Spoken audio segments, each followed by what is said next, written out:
மீன் வாங்கலான்னு மார்க்கெட் போனேங்க. காய்கறி ரேட்டுக்கு ஈக்குவலா மீன் ரேட்டு ஏறி போய் கிடக்குது.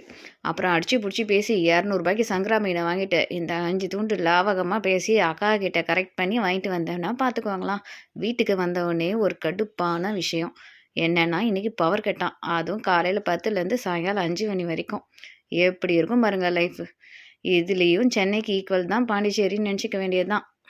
இந்த 5 நீர் சுதும்பு மீனை லாவகமா வறுத்துட்டு அழகா சங்கரா மீன்ல குழம்பு வச்சேங்க.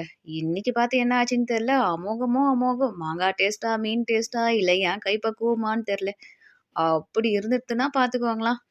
நமக்கு தான் குழம்பு நம்மள மீறி ருசியா வந்துடுத்துன்னா நம்மளால தாங்க முடியாதே. யாருக்காவது பேக் பண்ணியே ஆகணும்னு சொல்லிட்டு ஒருத்தவங்களுக்கு பேக் பண்ணி கொடுத்தேங்க.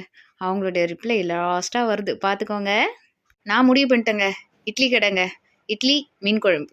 முட்டை தோசை, மீன் குழம்பு. அருமையான காம்பினேஷன். எனக்கு ரொம்ப பிடிச்ச காம்பினேஷன். நீங்களும் ட்ரை பண்ணி பாருங்க.